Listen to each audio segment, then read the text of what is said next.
It's really great to see everybody.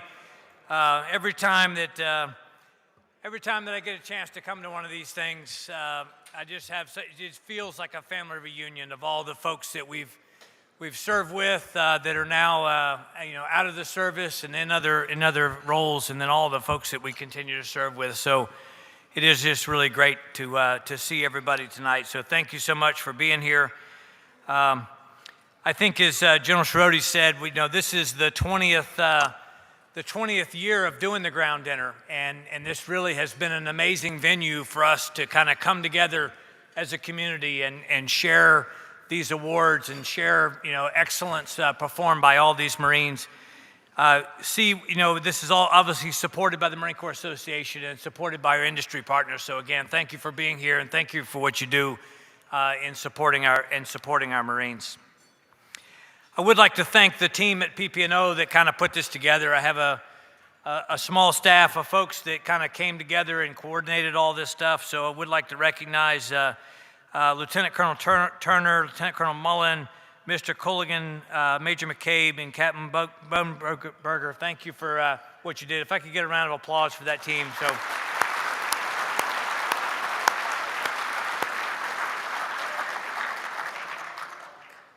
General Schroeder already introduced all the division CGs, and we really appreciate them being here. And so what this night really culminates is we always time this with the ground board that comes together. And so there's a long list of groups that kind of feed all that, and we get together with the division commanders and some of the PP&O staff, and we kind of hammer out a lot of the 90-weight issues that the service is facing.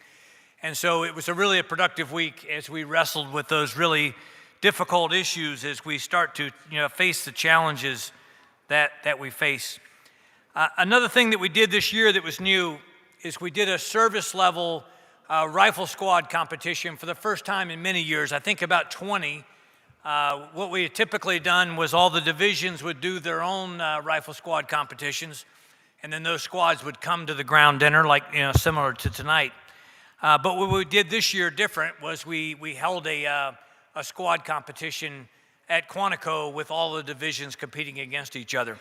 And all of those Marines are here with us tonight. And so if I could ask those Marines to stand from the units.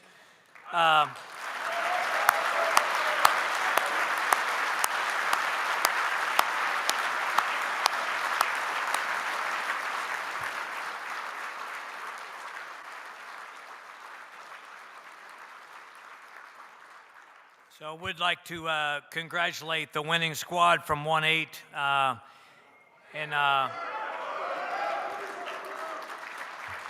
But ladies and gentlemen, I would offer these are the Marines that really at the tip of their game and just amazing performance. And so the competition was strong and really well done. So thank you for your efforts there. And congratulations for being here. I think the other one we had is we've been able to send some teams through some of the Army's the best mortar competition, and we have some of those Marines here as well. If I could ask you all to stand if you're here. There we go.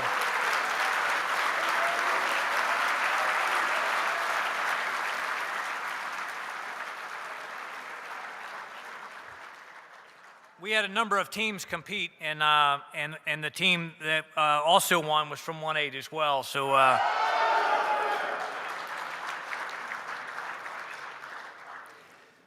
I would just offer, this is these are really exciting times to be a Marine, and there's been as we've really tried to orient on the great challenges that we face, really the pacing adversaries. The peer competitors that we face now have created some really difficult hurdles for us. And we have tried to modernize the Marine Corps and try to set conditions to be able to compete and win against those adversaries. And those have been really difficult challenges. And there's still lots of unknowns, and there's still lots of difficult challenges as we look forward to how we're going to compete and win. And we start talking about that, right? How do we How do we gain a competitive edge at the point of attack at every echelon in a peer versus peer multi-domain fight? And we wrestle with those things, right? And so there's a lot of modernization challenges. There's a lot of new equipment that is coming into the service and some things that are really exciting. But there's a lot of things that are old that we've had to really gain like a renewed focus on as we've tried to wrestle with these challenges, right? And that's really just, you have to be really good at being an infantryman, really good artillery and engineers and reconnaissance Marines and special operators, right? It takes really high quality effort at every echelon to be able to compete against an adversary who has all the same capabilities you have. So how do you gain that competitive advantage, right? How do you compete and win at the point of attack? And that really is the questions that we wrestle with. And I think a lot of the things we know we're going to have to be excellent at, our physical and mental toughness. We know we're going to have to be excellent at camouflage. We know we're going to have to be excellent at concealment. We're going to have excellent marksmanship. We're going to have to be excellent at the application of combined arms at every echelon, right? We know all those things, and really those are the things that have continued to be our focus in the Marine Corps, and in some of those areas, I think have taken on renewed focus as we've looked at how to compete and win in the peer versus peer fight. So I think that's really what we're up to as a community and broader in the service as well. So with all that said, I have the distinct honor tonight to introduce our 38th Commandant, General Berger. Thank you, sir.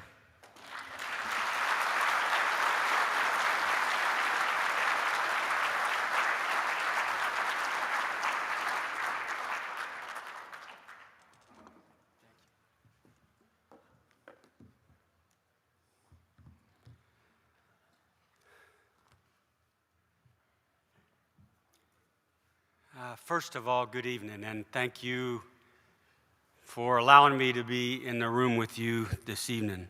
There is literally nowhere else I would rather be than in this room with you tonight. Thank you for the introduction, General Turner. But I don't really come to these events to talk. I will, but that's not why I come. I come because, well, probably the same reason as you. You're in the room with your tribe, with your fellow Marines. You're surrounded by, in this case tonight, some of the best Marines we have. First to General Turner and PP&O, thank you for organizing everything tonight, and your whole team did just a great job. To General Cirati, thank you, and thanks also to the association, because you support Marines around the world and you recognize them for their accomplishments. We wouldn't be able to do that in the same way without the Marine Corps Association.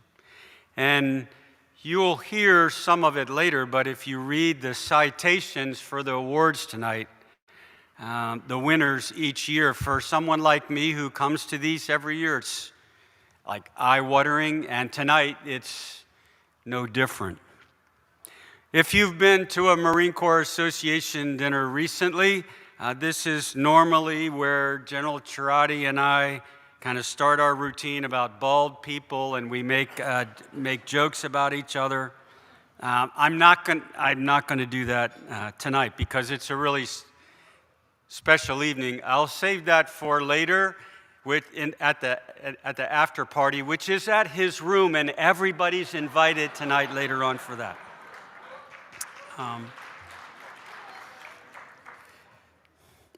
The industry partners, which have been mentioned before, thank you.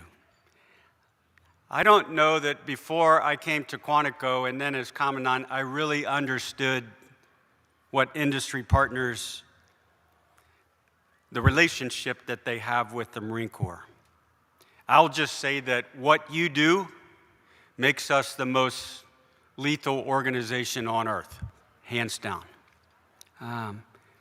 Where's Leanne? She's going to kill me for this, but Leanne puts all of these together. She doesn't get enough recognition, and probably her most difficult task is to make General Cherati look good every time. She did it again tonight. Where is Leanne?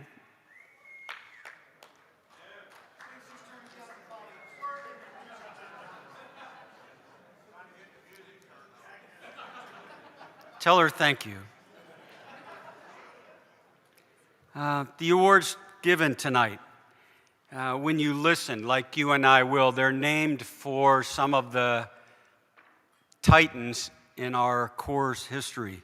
Each year, the infantry Marines from across the whole force, we all read in the Marine Corps Gazette and Leatherneck who the awards winner, we take notice of that. And we, once again, recognize that this is the lineage of the Leftwiches, right? And the Hurlburts and the Zembieks. And tonight's event, this award ceremony, is part of that legacy, I think. Because when you think about all of the Marines who sat in our seats for all those years before, and then they became great leaders by themselves. And then you remember the winners from the years before, and some of them are in the room tonight. I do take great pride in looking at where you are right now, and also to look forward, as General Turner said. And that, because you all are shaping the Marine Corps, where we're headed. Now, before we get to the real reason why we're here tonight, the awards, just a couple minutes on some thoughts from where I sit. And when I think about like reflecting, I'm not talking about how in the normal way people my age reflect, which is normally talking about how good we were, and we were. Okay, we were. Tonight, really, I'd like just to mention a couple thoughts on how far we've come. So if you'll stick with me for a moment, and how good we are today. In the fall of 2019, I spoke at the first Ground Awards dinner after becoming Commandant. We were in the early phases of thinking about the modernization where the Marine Corps would need to go and force design, and we really had just begun that path. Most people had an idea of where we needed to go, but really bringing that into any kind of clear picture was really hard. We couldn't see how it was exactly going to turn out. A year later, next awards dinner, different event than tonight because COVID had caused it to shrink. It was a really small crowd that year, and it went later because of COVID. And against that background, I started to lay out the changes that I thought the Marine Corps would need to make, what had happened in the past year, and where I thought we would need to go. Then you fast forward to 2021, and you put us in a tent. Thank you, Marine Corps Association. So expeditionary of you. Thank you very much. Even the retired folks showed up for an awards ceremony inside a tent. It was awesome.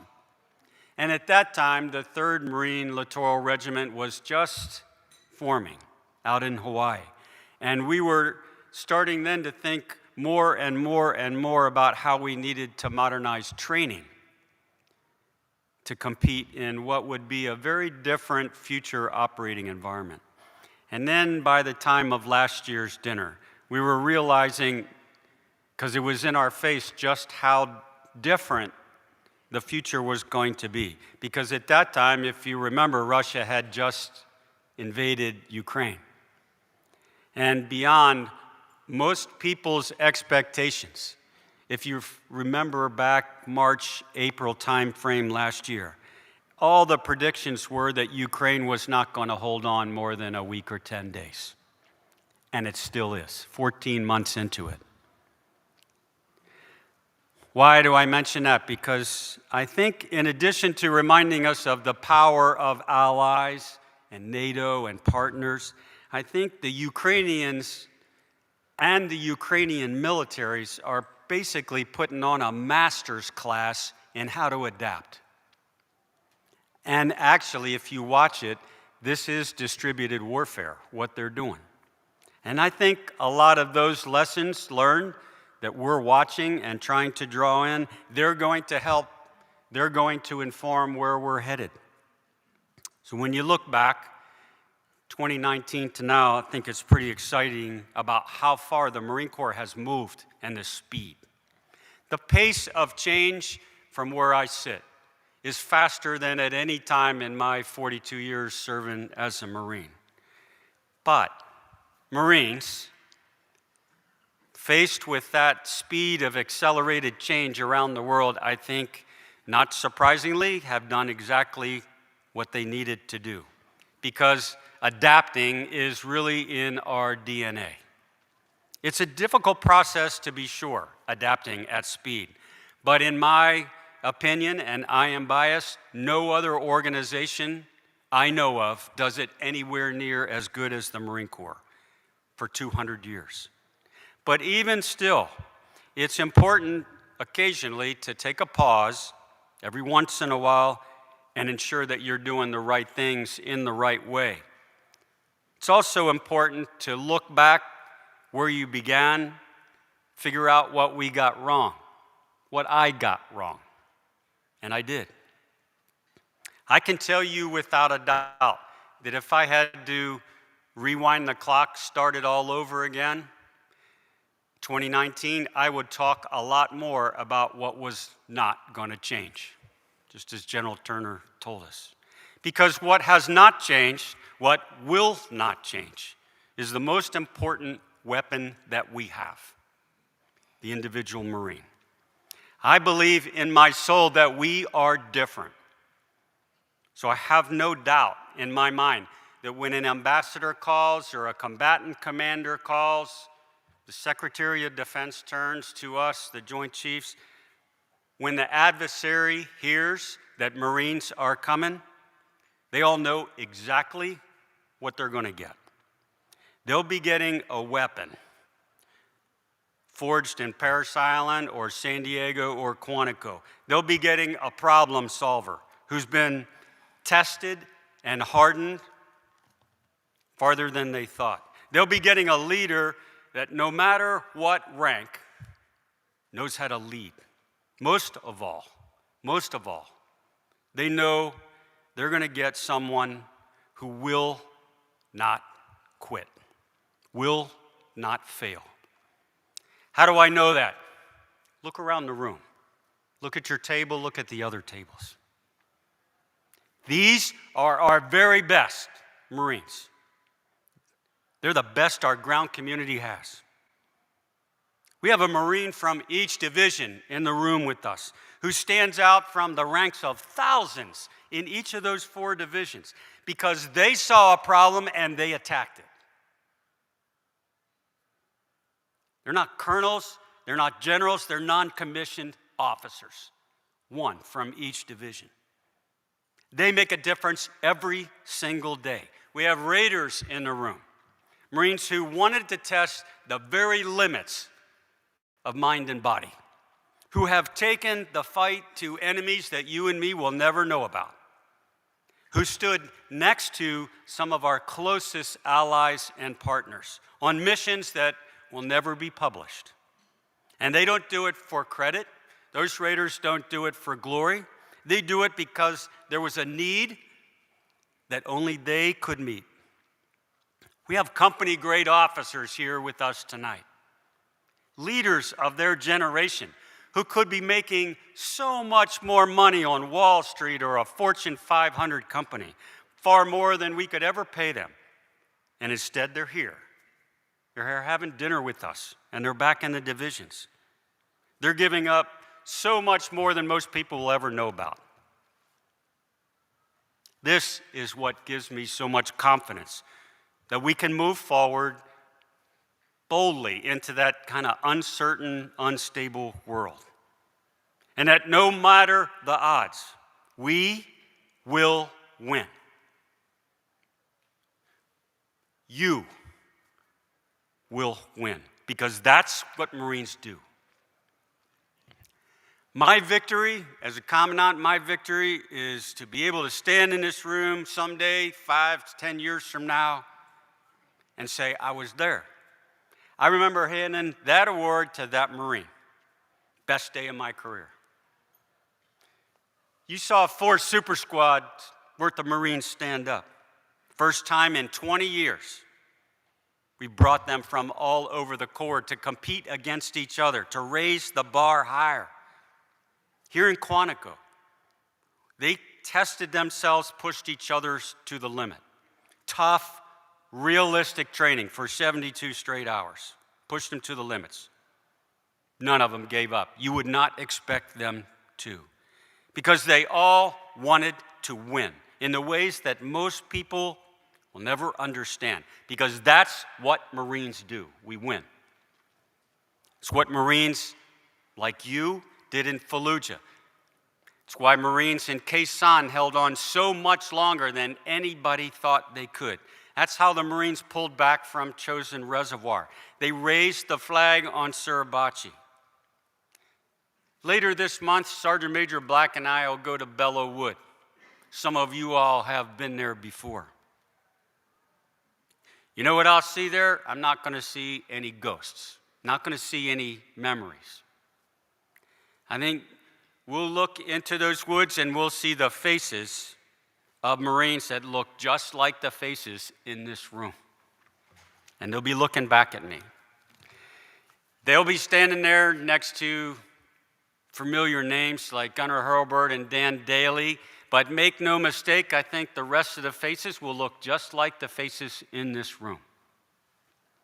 Because I'm talking about the most binding, unbroken lineage, unifying lineage that I know of. Some may have thought I'd come up here and talk to you tonight about equipment, the new equipment coming into the Marine Corps. But the future of our force is not dependent on equipment. You already know that. Any grunt I've ever known can turn freaking practically anything into a weapon. I've never, ever been around a Marine communicator who said, sir, if I could just get a better radio. No, they freaking make our gear work that they have. Hell, some of you all remember the artillery community up in arms when we went to the 777 because, they didn't get as much of a workout moving that around as the old one did. Equipment is not who we are. Concepts and tactics, probably another topic that maybe you thought I would get up here and talk about. And we have written in the past 3 or 4 years, and General Neller before me, some concepts. Tactics will always have to change. You already know that. But if you've ever watched an attack on range 400 at 29 Palms, and you know where I'm going with this, you can have the best tactics in the world. That's not what makes a great attack on range 400.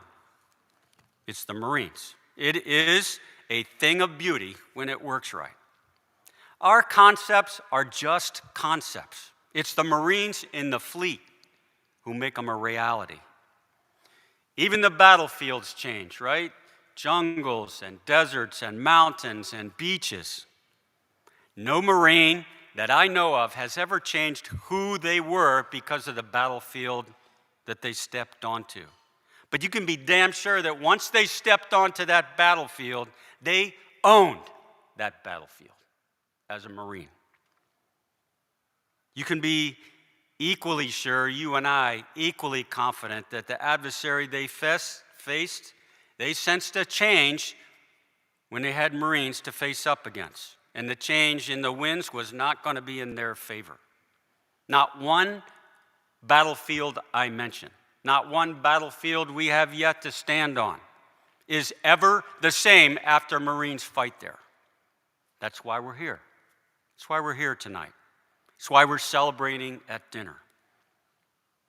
The heart and soul of everything that we are, distinct from any other service, is the bond to each other as Marines and the legacy that's built by the generations that came before us, the shoulders that we stand on. We're here because we're Marines, and Marines do one thing better than anyone else, we win. I'd give anything to go back, just one more time to go forward with Marines, just like the ones we're celebrating tonight. Like there's this morning, there are 38,200 Marines who are deployed forward or away from their families. They're in 51, 52 countries while we're sitting here eating dinner. And if I could, me and Chip Gregson and all the rest of us, we would take our stars off and leave them right here on the podium and go out with the next unit next week as a lieutenant or a captain all over again. Just one more time as a lieutenant or a captain. Why? Look around the room. That's the reason. You think a night like this makes you proud to be a Marine? You're damn right it does. And I think you're probably proud too. Congratulations to all the award winners. It has been the honor of my lifetime to serve you as your commandant. Semper Fidelis.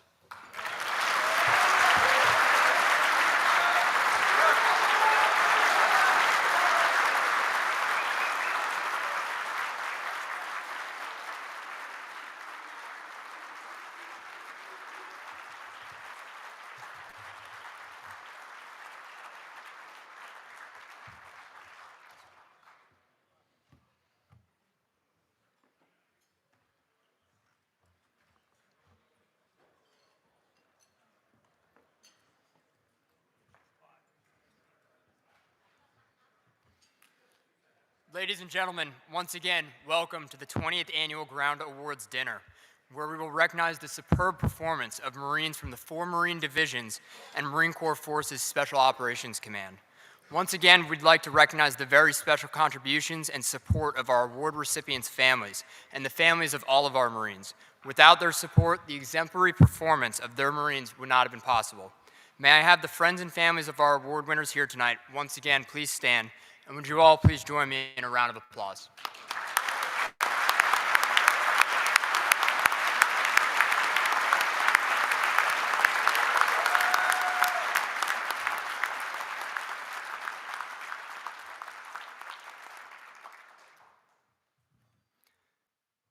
The first Marine of the Year award this evening comes from the 1st Marine Division. If I may ask Colonel Phil Scuda, United States Marine Corps retired, of General Dynamics Land Systems, which sponsors this award, to please join us on stage. General Dynamics Land Systems is a global leader in the design, development, production, support, and sustainment of tracked, wheeled, and robotic military capabilities. The Marine of the Year from the 1st Marine Division is Staff Sergeant Carlos Garcia Sanchez.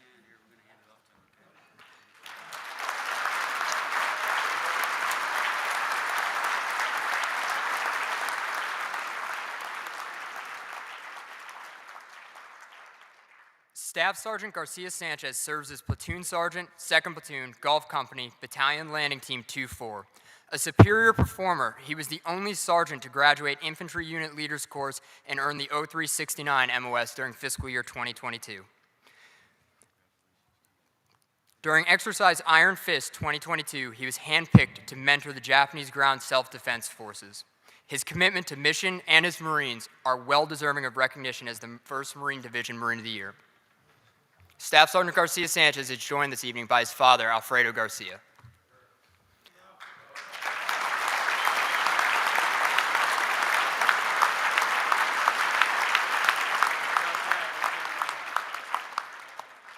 Our next Marine of the Year award comes from the 2nd Marine Division.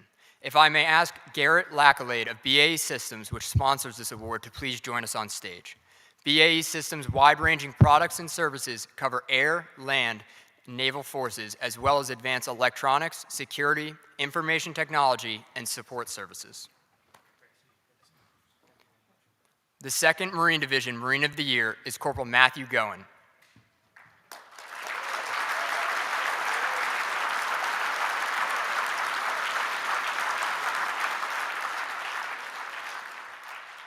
Corporal Goen serves as a team leader for 1st Squad, 2nd Platoon, Company C, 1st Battalion, 2nd Marines.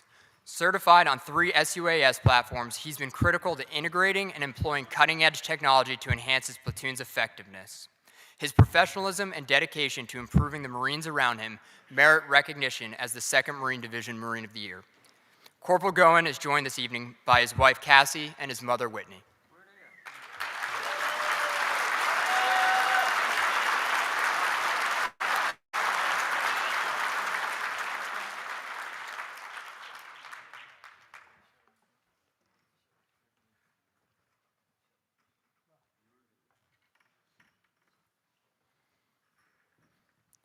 Our next Marine of the Year award comes from the 3rd Marine Division.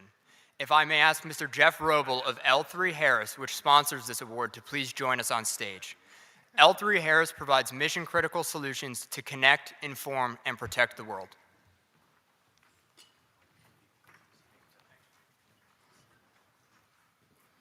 The 3rd Marine Division Marine of the Year is Corporal Dakota Jacobs.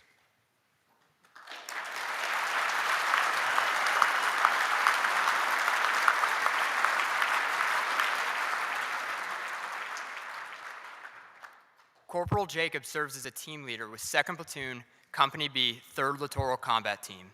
He has demonstrated a wide breadth of tactical proficiency, serving as a designated marksman and assisting the surveillance and target acquisition team. A natural leader, he represented 3rd Littoral Combat Team during a division squad competition, working alongside Philippine forces instructing on hide sights and camouflage techniques.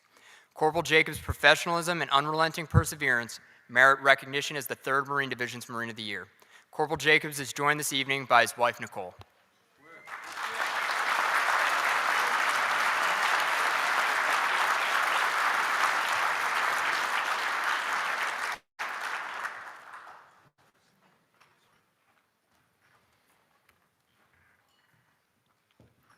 Our final Marine of the Year award this evening is from the 4th Marine Division. If I may ask Marine veteran Captain Stephanie Pavlo of Kalman and Company, which sponsors this award, to please join us on stage.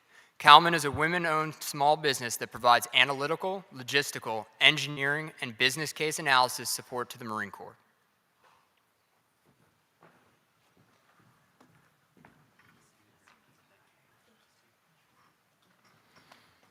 The 4th Marine Division Marine of the Year is Sergeant Mallory Harrison.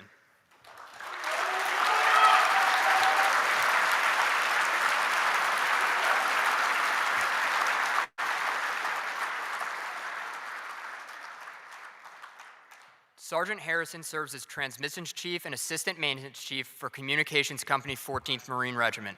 A highly regarded NCO, she was selected during Exercise Unitas 2022 in Brazil to be a lead instructor for the Brazilian forces. Sergeant Harrison's commitment to excellence and superb work ethic are deserving of recognition as the 4th Marine Division's Marine of the Year. She is joined this evening by her father, Scott Lucas.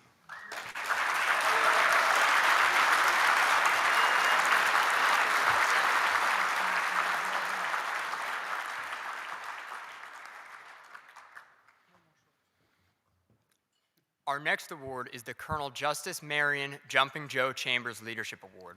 This award is presented annually to the Reserve Company Grade Officer within the 4th Marine Division or 4th Marine Logistics Group who best demonstrates the outstanding leadership qualities exemplified by Colonel Chambers. If I may ask Vice Admiral John Byrd, United States Navy retired of USAA, which sponsors this award, to please join us on stage.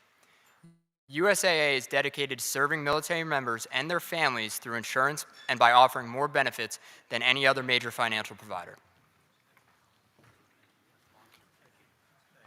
During World War II, Colonel Chambers, a reserve officer, was awarded the Medal of Honor for actions as commander of 3rd Battalion, 25th Marines during the landing on Iwo Jima. Throughout his life, he demonstrated a strong dedication to country and corps. He was a model citizen. The recipient of this year's Chambers Award for Outstanding Leadership is Captain Hugo Jury.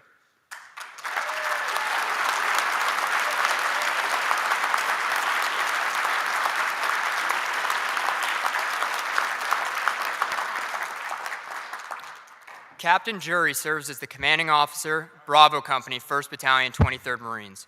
His proficiency, poise, and leadership were on full display during his battalion's short-notice mobilization in support of Operation Allies Welcome.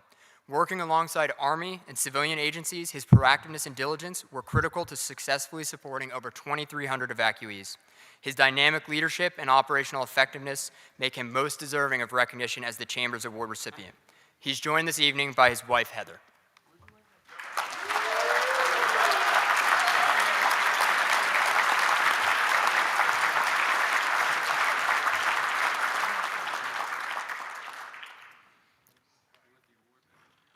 Our next award of the evening is the Sergeant James Horsecollar Smith Marine Special Operations Capability Specialist of the Year Award.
best exemplifies the qualities of tactical and technical competency and leadership displayed by Gunner Hulbert.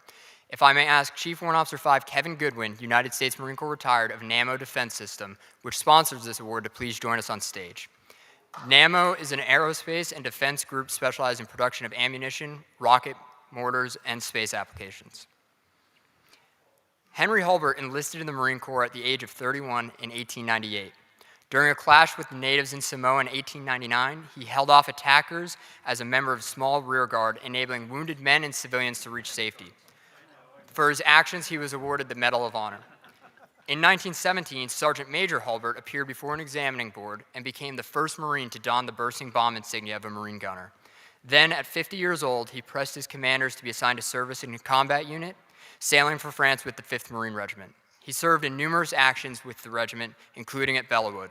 On October 4, 1918, while reorganizing his unit for a counterattack, Gunner Hulbert was killed by enemy fire.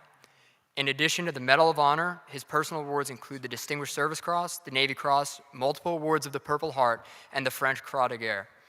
Ladies and gentlemen, this year's recipient of the Hulbert Trophy for Outstanding Leadership is Chief Warrant Officer 3, Marine Gunner Philip Blackwell.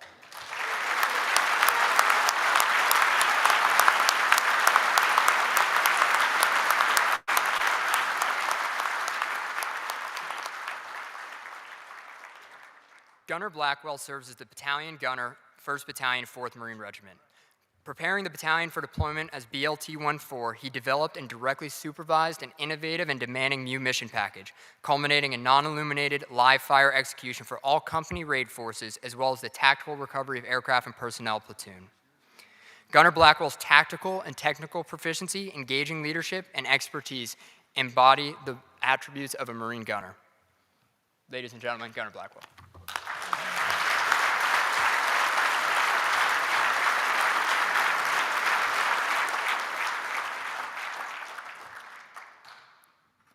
Our final award this evening is the presentation of the Leftwich Trophy for Outstanding Leadership.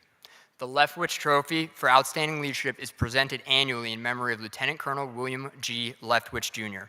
Eligible nominees are Marine captains in the ground combat arms serving on active duty as a company or battery commander. Lieutenant Colonel Leftwich was commissioned as a Marine Second Lieutenant in 1953 upon graduation from the United States Naval Academy. He first reported for duty in Vietnam in January 1965 as an assistant senior advisor to the Vietnamese Marine Brigade. He participated in 27 major operations against the Viet Cong in the Central Highlands and was wounded in March of 1965. In addition to receiving the Purple Heart, he was awarded the Navy Cross for extraordinary heroism. On November 18, 1970, while serving as the commanding officer of 1st Reconnaissance Battalion, he served as the extract officer as he insisted on personally accompanying every emergency extraction requested by his reconnaissance teams. One team had incurred casualties, requested an emergency extraction from enemy-infested territory, complicated by a dense enemy fog enveloping the area. The team was extracted under his personal supervision, but as the helicopter began its ascent, it crashed into a mountainside, killing all aboard. In addition to the Navy Cross, his personal awards include the Silver Star, the Legion of Merit with Combat V and 2 gold stars, the Meritorious Service Medal, the Air Medal with 1 gold star, the Purple Heart with 2 gold stars, and various personal awards from the Republic of Vietnam. His selfless and determined lead from the front and set the personal example leadership style still impacts those who knew and served with him to this day, and it was the inspiration for his being the namesake for this Outstanding Leadership Award. The recipient of this year's Leftwich Trophy for Outstanding Leadership is Major Shan Mandrayer.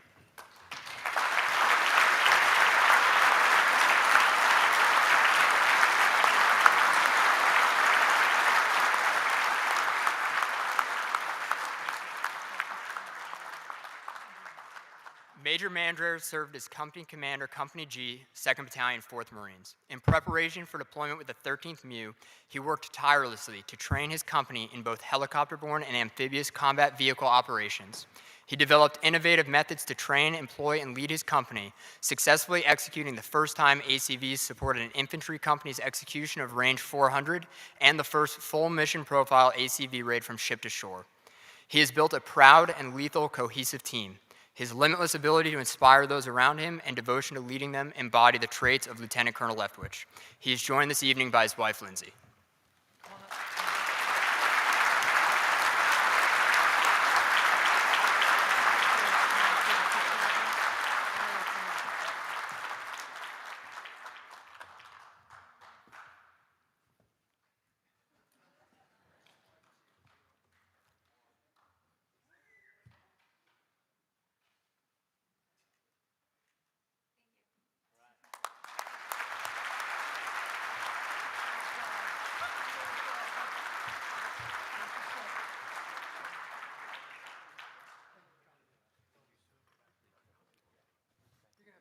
Ladies and gentlemen, Lieutenant General Shiroti.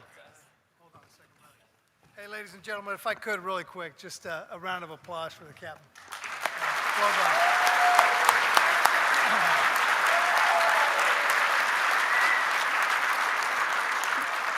done. He's running out of here. Look how fast he's already. He's at the bar already. Well done, though. Thank you so much. If I could just ask really quickly, I know that we have some Leftwich winners here. If you could please stand, former or previous Leftwich winners, please stand to be recognized.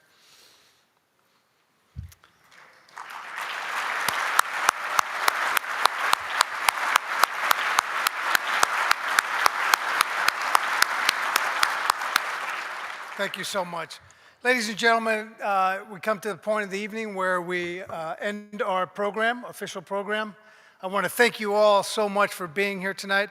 I want to thank Major General Turner for your support of the MCA, and obviously our Commandant for the motivating words, sir, that you left us with tonight. So thank you very much. And to all of you, I wish you a safe trip home tonight, and Semper Fidelis. Thank you.